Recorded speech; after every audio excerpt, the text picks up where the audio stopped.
Good morning everyone. आज हम लोग लेसन 8 मिस्टर नोबडी का एक्सरसाइज 1 क्वेश्चन आंसर को कंप्लीट करेंगे। तो पहला क्वेश्चन है, जैसे मिस्टर नोबडी की कविता हम लोग पढ़ चुके हैं, उसका सार भी, हिंदी अर्थ भी जान चुके हैं। तो क्वेश्चन आंसर बनाना हमारे लिए आसानी होगा क्योंकि क्वेश्चन बहुत ही शॉर्ट में है और सिंपल है।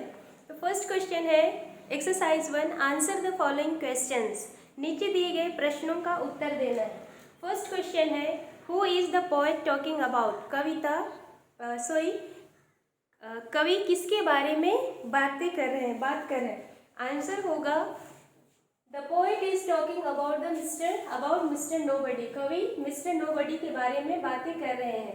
Next question B, have you seen mister Nobody. क्या आपने कभी मिस्टर नोबडी को देखा है। तो जैसे कविता के अनुसार बताया गया है कि मिस्टर नोबडी को आज तक किसी ने नहीं देखा, क्योंकि घर में जो छोटे छोटे नटखट वाले काम होते हैं वो इंसान में से छुप कर ही किया जाता है, जिसके कारण कोई उसे देख नहीं पाता कि किसने किया है। इसलिए आंसर होगा no, I have not seen mister nobody.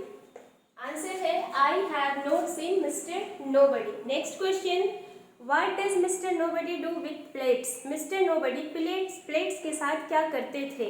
Answer होगा Mr. Nobody cracked the every broken plates. Mr. Nobody प्रत्येक टूटे हुए प्लेट्स को चूर्ण कर देता था। Next question D, What does he do with the books? वह किताबों के साथ क्या करता था। आंसर होगा He always tears the books. वह हमेशा किताबों को फाड़ देता था। नेक्स्ट क्वेश्चन है E, have you broken anything at home. क्या आपने अपने घर में कुछ तोड़ा है। तो आपके अगर हाथ से कुछ टूट गया है, चाहे कोई भी चीज़ हो, बर्तन टूटा हो या कप टूटा हो या शीशा टूटा हो, जो भी आप उसको लिख सकते हैं। इसलिए यहाँ पे आंसर, अगर आपने नहीं तोड़ा है तो आप लिखना no, I haven't broken anything at home लिखेंगे। और अगर आपने तोड़ा है तो आप लिखेंगे येस आई हैव ब्रोकन। यहाँ पे जो चीज़ को आपने तोड़ा उसका नाम लिखना है, उसके बाद एट होम वंस। आप वंस भी लिख सकते हैं कि हाँ हमने घर में एक बार कप तोड़ा है या कुछ भी तोड़ा है, उसको वंस मीन्स एक बार। आप ट्वाइस लिखेंगे 2 बार, और उसके बाद अगर मेनी टाइम्स तो अधिक बार। आप यहाँ पे वंस की जगह में वर्ड्स चेंज कर सकते हैं, ट्वाइस एंड मेनी थिंग्स, इस तरह से आप वर्ड को चेंज कर सकते हैं। नेक्स्ट क्वेश्चन है if, what does the poet want to tell us. कवि हमसे क्या कहना चाहते हैं। आंसर होगा the poet want to tell us about the humorous aspect of the daily life in our homes. तो कवि हमें यही बताना चाहता है कि हमारे घरों में प्रतिदिन रोज दिन की जो हास्यास्पद जो एस्पेक्ट जो उम्मीद की जाती है घर में होती है, जो मनोरंजन टाइप से या फिर हंसी मजाक के जो काम होते हैं, उसके बारे में कवि यहाँ पे बताया है। नेक्स्ट क्वेश्चन होगा G, who do we blame for all the mischief in our house. हमारे घरों में जो नटखट होती है, जो शरारतें होती है, उसके लिए हम किसको ब्लेम करते हैं। तो ज़्यादातर हम उन्हें ब्लेम करते हैं जो कि ज़्यादा रिप्लाई नहीं करता है, कभी पलट के जवाब नहीं देता, या फिर उस छोटे बच्चे को जवाब देते हैं जो कि उसे क्या बोला जा रहा है वो पता ना चले। इसलिए आंसर आप लिख सकते हैं for all the mistake we blame children और that person who never replies in our homes. हम बच्चों को ब्लेम करते हैं या फिर उन लोगों को ब्लेम करते हैं जो कि कभी पलटकर जवाब नहीं देते हैं। Next question is, do we blame Mr Nobody when we are grown up. जब हम बढ़ेंगे तो क्या मिस्टर नोबडी को ब्लेम करेंगे।